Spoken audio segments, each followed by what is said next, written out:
इनके हुजूर आला पर 2000 करोड़ के गबन का आरोप है। वो कांग्रेसी मोदी जी के 800 करोड़ के विदेशी खर्चे पर मुंशी बने बैठे हैं। वो पूछते हैं कि विदेश जाने से क्या फायदा हुआ। हाँ, सही बात है। कतर में की सजा सुनाए जाने के बाद 8 पूर्व सैनिकों को वापस भारत चचा नेहरू की आत्मा लेकर आई थी ना। जो लोग 93,000 सैनिक देकर अपने 54 सैनिक न मांग सके, वो सिखा रहे हैं कि मोदी जी ने विदेश जाकर किया क्या। चलिए फैक्ट्स के साथ जवाब देते हैं।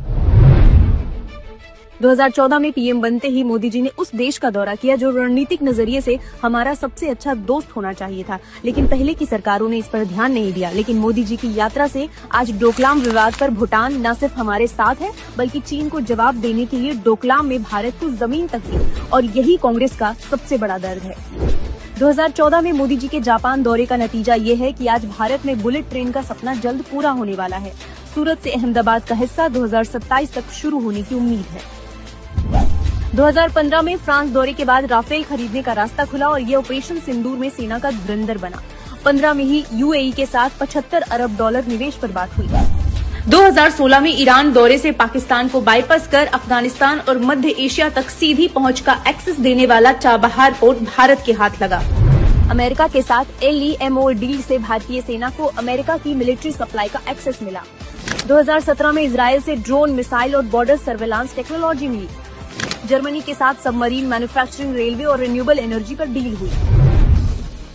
2018 में मोदी जी के दौरे के बाद यूएई भारत के स्ट्रेटेजिक पेट्रोलियम रिजर्व में अपना पैसा लगाने को राजी हुआ। 2019 में मोदी जी के दौरे के बाद रूस से S-400 एयर डिफेंस सिस्टम खरीदने का रास्ता बना। नतीजा, ऑपरेशन सिंदूर में S-400 ने भारत का बाल भी बांका नहीं होने दिया। 2021 में पूर्वोत्तर के लिए मोदी जी ने बांग्लादेश जाकर रेल कनेक्टिविटी कॉरिडोर और बिजली ग्रिड लिंक की डील पक्की की। 2022 में यूके यात्रा से क्या हुआ? सालों से अटका फ्री ट्रेड एग्रीमेंट भी क्लियर हो गया, यानी इंडियन सामानों पर 0 ड्यूटी। उसी साल यूएई के साथ CEPA समझौता, जर्मनी के साथ ग्रीन हाइड्रोजन और रिन्यूएबल एनर्जी पर डील।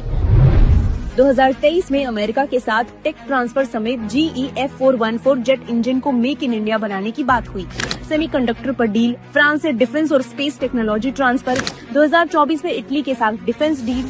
अमेरिका से MQ-9B प्रेडेटर ड्रोन सौदा क्लियर हुआ, जो कि हिंद महासागर और LAC पर निगरानी के लिए बेहद जरूरी है। इसके अलावा मोजाम्बिक को इंडियन रेलवे लोकोमोटिव एक्सपोर्ट करना हो, फिलीपींस को मेक इन इंडिया ब्रह्मोस बेचना हो, भारतीय कंपनियों का दुनिया भर में प्रचार करना हो, पीएम मोदी विदेश सिर्फ अपने देश और अपने देशवासियों के फ्यूचर के लिए ही गए हैं। इन सब के बावजूद न उनकी यात्रा गुप्त रही और न ही वो किसी क्लब में पार्टी करने गए। मोदी जी की यात्रा का ही असर है कि अबू धाबी जैसे देश में विश्व का सबसे बड़ा हिंदू मंदिर बना। दुबई की जेल में 18 साल से बंद 4 भारतीय श्रमिक रिहा हुए।